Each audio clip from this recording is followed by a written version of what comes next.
Welcome to செண்டூஸ் kitchen. எங்களோட சேனலை முதல் முறையாக பார்க்குறீங்கன்னா மறக்காமல் சப்ஸ்கிரைப் பண்ணிவிடுங்க. இன்றைக்கி செண்டூஸ் கிச்சனில் ரிப்பன் பக்கோடா எப்படி செய்கிறதுன்னு பார்க்கலாம். ரிப்பன் பக்கோடா டீ டைமில் சூப்பரான ஸ்நாக்ஸ். இது 10 to 15 மினிட்ஸில் ஈஸியாக செஞ்சிடலாம். ரிப்பன் பக்கோடா செய்கிறதுக்கு தேவையான பொருட்கள்: அரிசி மாவு 1 கப், கடலை மாவு 1/2 கப், உப்பு தேவையான அளவு, மஞ்சத்தூள், மிளகாத்தூள், எண்ணெய், சீரகத்தூள், பெருங்காயத்தூள்.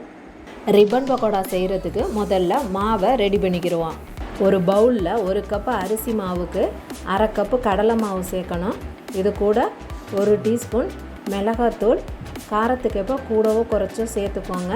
1/2 டீஸ்பூன் மஞ்சத்தூள், தேவையான அளவு உப்பு, 1 டீஸ்பூன் சீரகத்தூள் சேர்த்து நல்லா மிக்ஸ் பண்ணி விடணும்.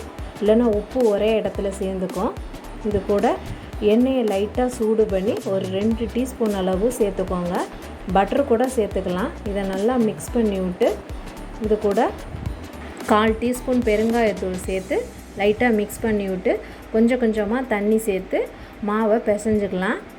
இடியாப்பத்திற்கு மாவு பிசைவோம்ல, அந்த பதத்துக்கு இந்த மாவை பிசைஞ்சுக்கிறோன்னா ரொம்ப தண்ணியாக பிசைஞ்சிட்டா ரிப்பன் பக்கோடா செய்ய வராது. இப்போ மாவு ரெடி ஆகிடுச்சு. நம்ம ரிப்பன் பக்கோடா செய்ய ஆரம்பிக்கலாம். இதுதான் ரிப்பன் பக்கோடா செய்கிற அச்சு.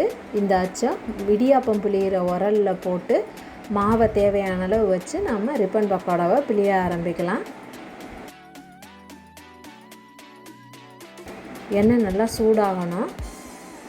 சூடான உடனே ரிப்பன் பக்கோடா நம்ம பிழிய ஆரம்பிக்கலாம். ரிப்பன் பக்கோடா பிழிஞ்சு விடும்போது ஒரே இடத்துல பிழிஞ்சு விடக்கூடாது, பரவலாக பிழிஞ்சு விடணும். அப்போ தான் நல்லா வேகும்.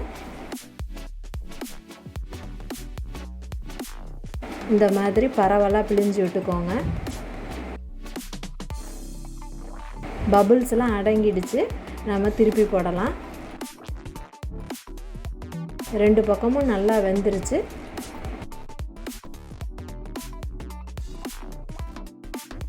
சூப்பரான ரிப்பன் பக்கோடா ரெடி ஆகிடுச்சு.